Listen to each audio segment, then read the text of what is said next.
सभापति महोदय,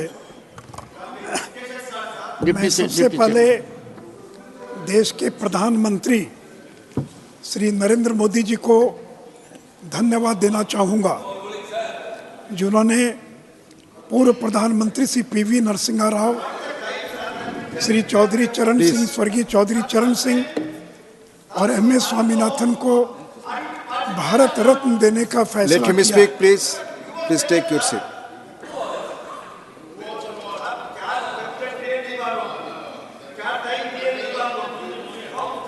इनको बैठाइए पहले। Please take your seat. Already discussion has started, Keshav Rao ji. Honorable Chairman has already started. Please take your seat. It is not going on record. Please speak. Sushil Modi ji, आप बोले, आपकी बात ही record पे जाएगी। सभापति महोदय, मैं देश के प्रधानमंत्री श्री नरेंद्र मोदी जी को धन्यवाद देना चाहूँगा, जिन्होंने देश के पूर्व प्रधानमंत्री श्री पीवी नरसिम्हा राव, श्री स्वर्गीय चौधरी चरण सिंह और MS स्वामीनाथन को भारत रत्न देने का फैसला किया है। महोदय, this is short duration discussion. It has already started, Mr. Trichu Siva. Honorable Chairman has already told it. Please take your seat. Please. बैठाइए ना इनको, कैसे बोले? Please take your seats. Not going on record. Please. You speak. आप बोले।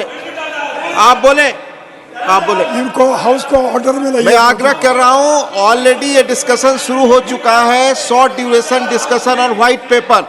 Honourable members, please take your seat. Already माननीय chairman साहब ने बताया कि डिस्कशन शुरू हो चुका है, सैंक्शनड है। He has already explained it. Please आप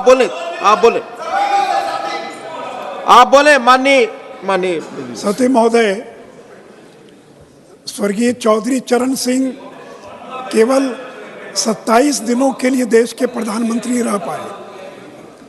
कांग्रेस ने समर्थन देने का ऐलान किया, लेकिन विश्वास मत हासिल करने के पहले कांग्रेस से समर्थन वापस ले लिया और श्री चौधरी चरण सिंह जी संसद का मुंह नहीं देख पाए। और उसी प्रकार PV Narasimha Rao, white paper पे आप बोल रहे हैं? उसी पर बोल रहा हूँ जी, बोले। पीवी नरसिम्हा राव जो आर्थिक सुधार के जनक हैं, जिन्होंने 1991 का इकोनॉमिक रिफॉर्म किया, उस नरसिम्हा राव के शरीर का दाह संस्कार दिल्ली में नहीं होने दिया गया। नरसिम्हा राव जी का दाह संस्कार आंध्र में ले जाकर किया गया। उनका स्मारक कांग्रेस ने बनाने का काम नहीं किया, उनका स्मारक नरेंद्र मोदी की सरकार ने और दिल्ली में बनाने का काम किया। सती महोदय, जो नरसिम्हा राव इकोनॉमिक रिफॉर्म के लिए जाने जाते हैं, उस रिफॉर्म को आगे ले जाने में कांग्रेस के लोग नरसिम्हा राव इकोनॉमिक रिफॉर्म को भूल गए। सती महोदय, 2014 में जब नरेंद्र मोदी जी प्रधानमंत्री बने, उस समय देश की अर्थव्यवस्था नाजुक स्थिति में थी। पब्लिक फाइनेंस बुरी अवस्था में था। आर्थिक कुप्रबंधन और वित्तीय अनुशासनहीनता थी। अत्यधिक संकट की स्थिति थी। भ्रष्टाचार का बोलबाला था। Banking crisis was massive and stake was too large. Policy paralysis and project delays, नीतियों की अनिश्चितता और विरोध के कारण घरेलू निवासक विदेशों में जाने लगे। The decade of UPA was a lost decade. नेतृत्व का संकट था। अर्थव्यवस्था रास्ता भटक चुका था। आर्थिक कुप्रबंधन के कारण भारत के विकास की संभावनाओं को अवरुद्ध कर दिया और भारत एक फ्रेजाइल इकोनॉमी बन गया। उपसभापति महोदय, मैं सदन को बताना चाहूँगा कि यूपीए के जो 10 साल थे, that was the most corrupt regime which this country has ever seen. मैं सदन को ये भी बताना चाहूँगा कि यूपीए के 10 साल के कार्यकाल में उनके 7 मंत्री जेल गए।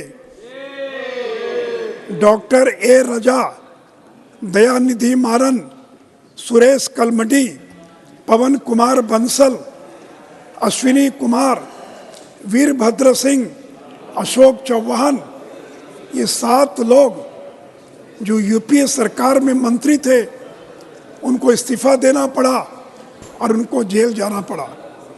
डॉक्टर ए रजा ये 15 महीने जेल रहे।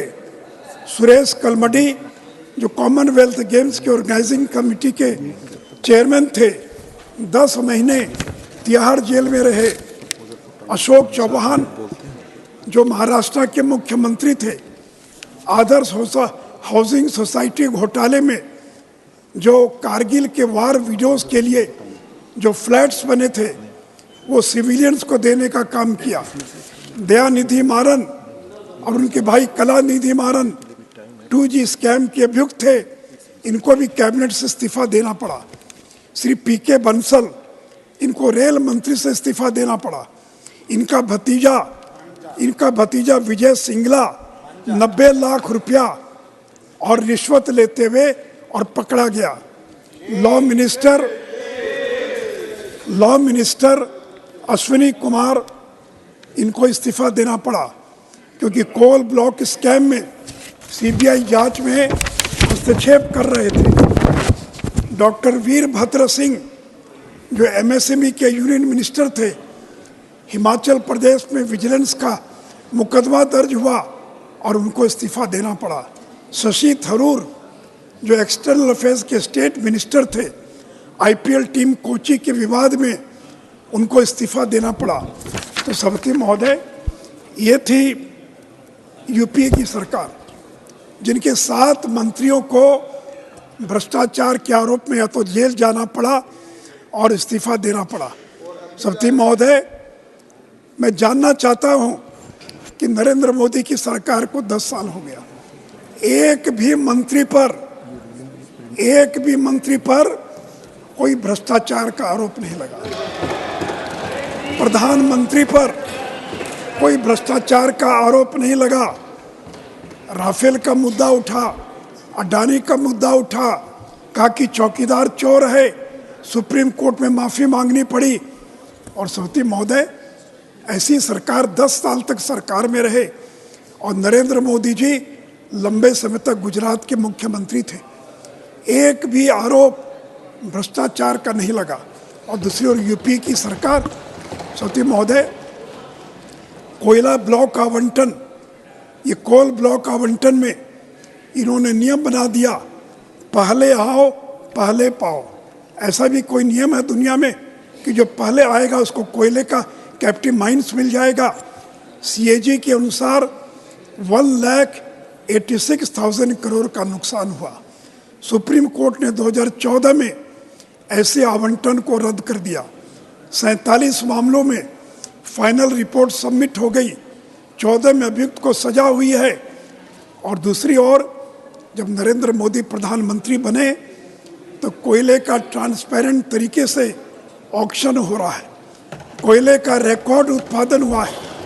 आज़ादी के बाद 893 मिलियन टन रिकॉर्ड उत्पादन हुआ है।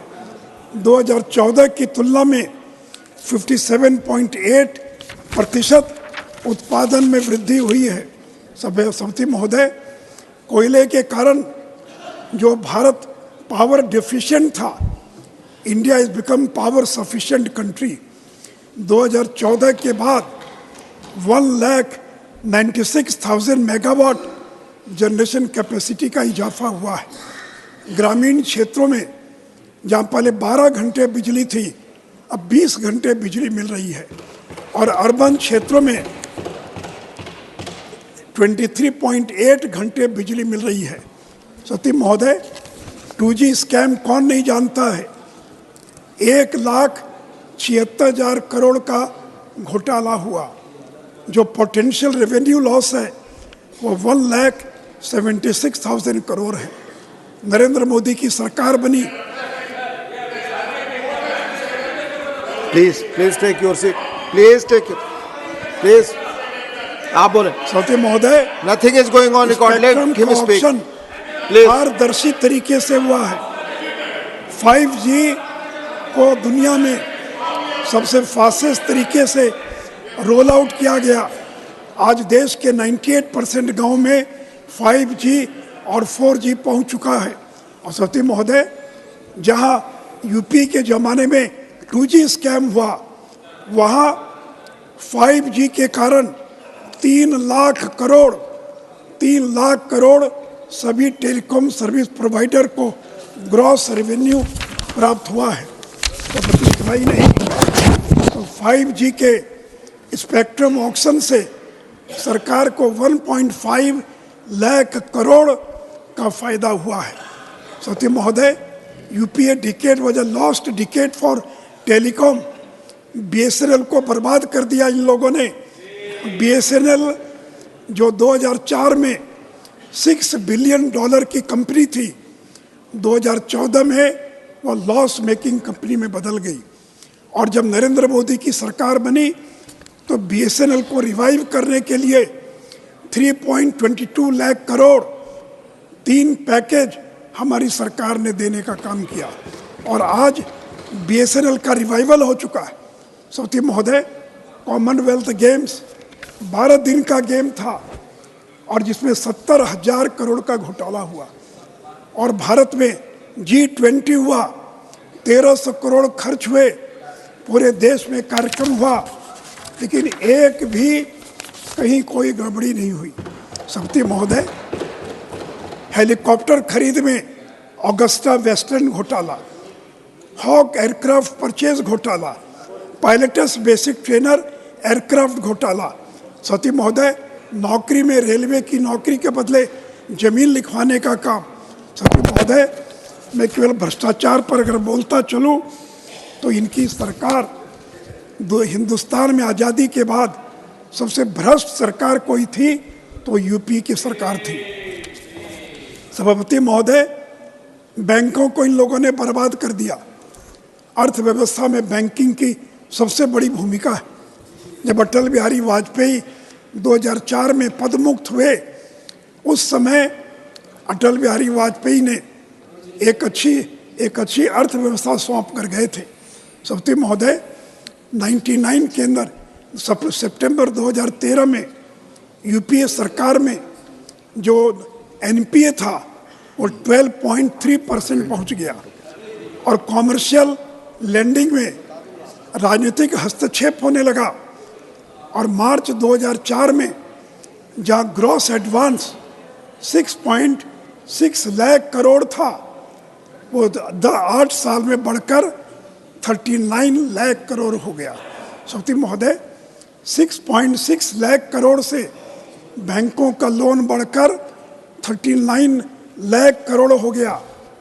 बैंकों को फोन पर निर्देश जाता था, फलाने उद्योगपति को कर्जा दे दो, और बैंक फोन बैंकिंग के बदौलत कर्जा दिया करता था। और आज क्या स्थिति है सभापति महोदय, 2023 में GNPA 4.4%, नेट NDA केवल 1% है। और आज बैंकों का स्वर्ण युग है। This is the golden era of banking. आज सारे पब्लिक सेक्टर बैंक्स फायदे में हैं। 1 लाख करोड़ से ज़्यादा का प्रॉफिट 22-23 में बैंकों को हुआ है। और सौती महोदय, बैंकों को अगर आज फायदा हुआ है तो उसमें भारत सरकार ने 3.10 लाख करोड़ 5 साल में रिकैपिटलाइज करने के लिए और बैंकों को पैसा देने का काम किया है।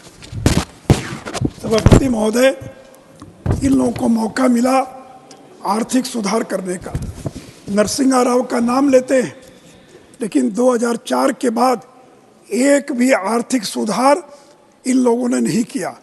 और जब नरेंद्र मोदी की सरकार बनी तो हमने इस देश में GST को लागू किया, सभी राज्यों को लेकर GST लागू किया। आपने तो घोषणा की थी कि 2010 में GST लागू करेंगे। मैं जानना चाहता हूँ कांग्रेस के लोगों से, यूपीए के लोगों से, 2010 में GST लागू क्यों नहीं कर पाए? और जब नरेंद्र मोदी की सरकार बनी तो 2017 में इस देश के अंदर जीएसटी लागू किया गया और जीएसटी के कारण प्रति माह 45,000 करोड़ की बचत परिवारों को हुई है दिसंबर 17 से लेकर मार्च 2023 तक। सभापति महोदय, 2004 की स्थिति और आज 2014 में क्या स्थिति है? आज इन्फ्लेशन नियंत्रण में है, विकास दर 7% से ज़्यादा है जो दुनिया की सर्वाधिक विकास दर है। हमारे पास रिकॉर्ड फॉरेन एक्सचेंज है, 620 बिलियन यूएस डॉलर का रिकॉर्ड फॉरेन एक्सचेंज है। पहले हम फ्रेजाइल 5 इकोनॉमीज थे, आज हम टॉप 5 इकोनॉमीज हैं। लोगों का भरोसा जो खत्म हो गया था, फिर से एक बार लोगों का भरोसा सरकार में पैदा हुआ है। हम लोगों ने कोविड का सफलतापूर्वक मुकाबला किया।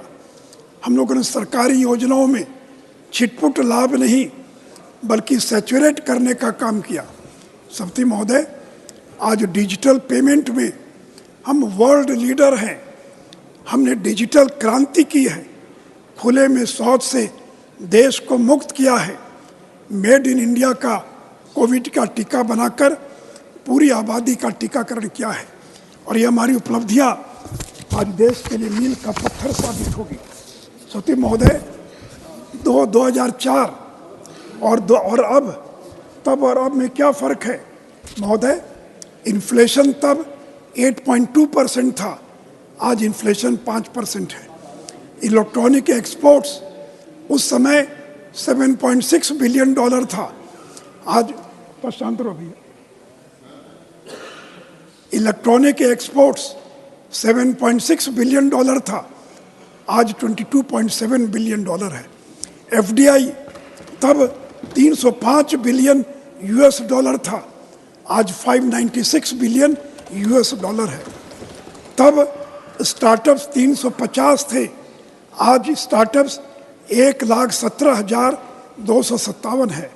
मेट्रो रेल तब यानी 2014 में 5 शहरों में थी, आज 20 शहरों में मेट्रो चल रही है।